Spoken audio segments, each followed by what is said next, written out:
नमस्ते दोस्तों, आज की कहानी है पति पत्नी के झगड़े। प्रज्ञा, समर्थ ये वीडियो देखो ना, कितना कॉमेडी है। समर्थ, प्रज्ञा प्लीज मुझे मेरा काम करने दो, मुझे परेशान मत करो। ऐसी फालतू बातें सुनने के लिए मेरे पास तुम्हारे जैसा फालतू का वक्त नहीं है।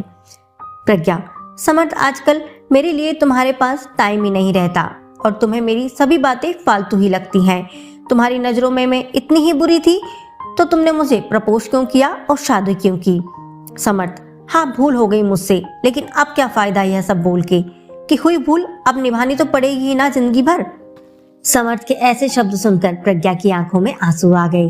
प्रज्ञा, ठीक है तो फिर तुम्हें मेरे होने से इतनी ही तकलीफ होती है तो मुझे लगता है कि हम दोनों अलग हो जाते हैं। दोनों की बातें चालू थी तब अनु का कॉल प्रज्ञा के मोबाइल पर आया। अनु समर्थ और प्रज्ञा दोनों की कॉमन फ्रेंड थी। प्रज्ञा अनु का कॉल उठाती है लेकिन अनु कॉल पर रो रही थी। प्रज्ञा, अरे बोल ना कुछ, क्या हुआ? आंटी की तबीयत अच्छी नहीं है क्या? अनु, माँ की तबीयत ठीक है प्रज्ञा। ऐसा बोलकर अनु फिर से फूट फूट कर रोने लगी। प्रज्ञा, अनु तुम पहले रोना बंद करो और मुझे ठीक से बताओ आखिर क्या बात है, मुझे डर लग रहा है। अनु जल्दी बताओ क्या हुआ। अनु, प्रज्ञा प्रज्ञा राहुल, प्रज्ञा क्या हुआ राहुल को? अनु, कल रात को कश्मीर के आतंकियों के साथ गोलीबारी में राहुल को 4 गोली लगने से राहुल शहीद हो गए। अभी अभी फोन आया, उनकी बॉडी विमान से ला रहे हैं। यह सुनकर प्रज्ञा के पैरों तले की जमीन खिसक गई। प्रज्ञा, अनु हम दोनों अभी आते हैं तुम्हारे पास, तो संभाल खुद को और आंटी को भी, हम पहुंचते हैं जल्द से जल्द उधर।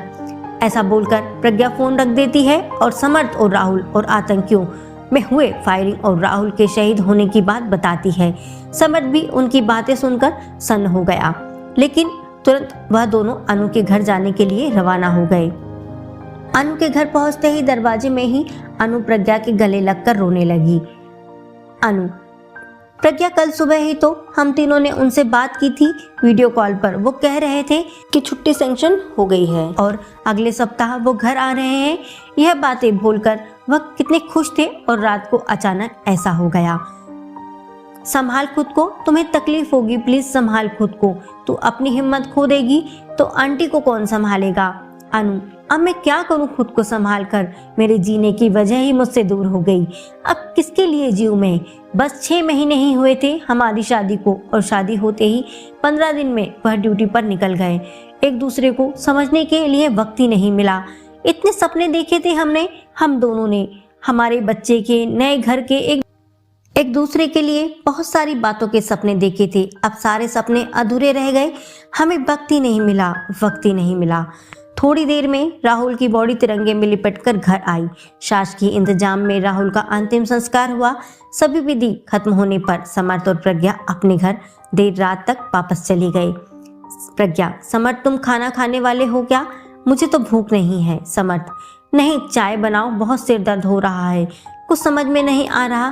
प्रज्ञा दोनों के लिए चाय बनाकर ले आती है। चाय पीने के लिए दोनों शांति से सोफे पर बैठते हैं। समर्थ, सॉरी प्रज्ञा, मैं सुबह तुम पर बहुत चिल्लाया। अरे क्या करें, वर्क फ्रॉम होम होकर भी इतना प्रेशर होता है और इस वजह से मैं इतना चिड़चिड़ा हो जाता हूँ कि उसका गुस्सा तुम पर निकालता हूँ। आई एम सो सॉरी प्रज्ञा।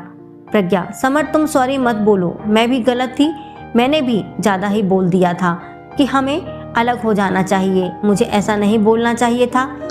समर्थ, प्रज्ञा तुम्हारा गुस्सा भी सही है, मैं तुम्हें वक्त दे पाऊँ इतनी सी तो तुम्हारी इच्छा होती है। प्रज्ञा, हाँ लेकिन मैंने भी तुम्हें समझना चाहिए था। समर्थ, तुम्हारे काम का प्रेशर ना समझते हुए मैं अपना ही गुस्सा तुम पर निकाल रही थी। समर्थ, इट्स ओके प्रज्ञा, हम दोनों ही अपनी अपनी जगह पर सही थे, बस हम दोनों एक दूसरे को समझ नहीं पाए। प्रज्ञा, समर्थ, अनु के वह शब्द अभी भी मेरे कानों में गूंज रहे हैं। हमें वक्त ही नहीं मिला प्रज्ञा, हम हमें मिला हुआ वक्त को कितना ग्रांटेड लेते हैं। समर्थ, सच में प्रज्ञा, हमें जैसे एक दूसरे के साथ रहने के लिए वक्त मिलता है वैसे हर किसी को नहीं मिलता। वह टाइम मिले इसके लिए बहुत लोग कितने प्रयास करते हैं, लेकिन कोई परिवार की जिम्मेदारी में तो कोई देश के प्रति जिम्मेदारी को निभाने में व्यस्त रहता है और हम मिले हुए वक्त में क्या क्या करते हैं, एक दूसरे की गलती निकालने की कोशिश करते रहते हैं। प्रज्ञा, सच में समर्थ, अनु और राहुल की जिंदगी देखकर समझ में आता है कि हम कितने सुखी और खुश हैं, लेकिन हमें उसकी कीमत ही नहीं पता। हम हमारी जिंदगी में छोटे छोटे दुख के उलझे रहते हैं। हमारा देश सुखी और प्यार से रहे, इसके लिए देश के जवान अपने परिवार को छोड़कर देश की सीमा पर अपनी जान की परवाह ना करके हमारे लिए लड़ाई करता है। तभी हम यहाँ पर जाति, धर्म, पैसे, वक्त, प्रेम ऐसी छोटी बातों पर एक दूसरे से झगड़ा करते हैं। प्रज्ञा, हाँ चलो फिर से आज हम एक दूसरे की भावनाओं की कदर करेंगे और प्यार का सम्मान करेंगे, एक दूसरे को समझने की कोशिश करेंगे। समर्थ, हाँ, और हम ये भी सुनिश्चित करेंगे कि हमारे सुख और खुशी के लिए जो जवान सीमा पर लड़ते हैं, जो शहीद होते हैं, उन्हें और उनके परिवार को सुख के कुछ पल दे सके।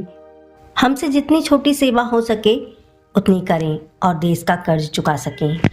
दोस्तों, आपको ये पति पत्नी की कहानी कैसी लगी कमेंट में जरूर बताइएगा, और अगर आपको ये कहानी अच्छी लगी तो please like, share and subscribe जरूर करें।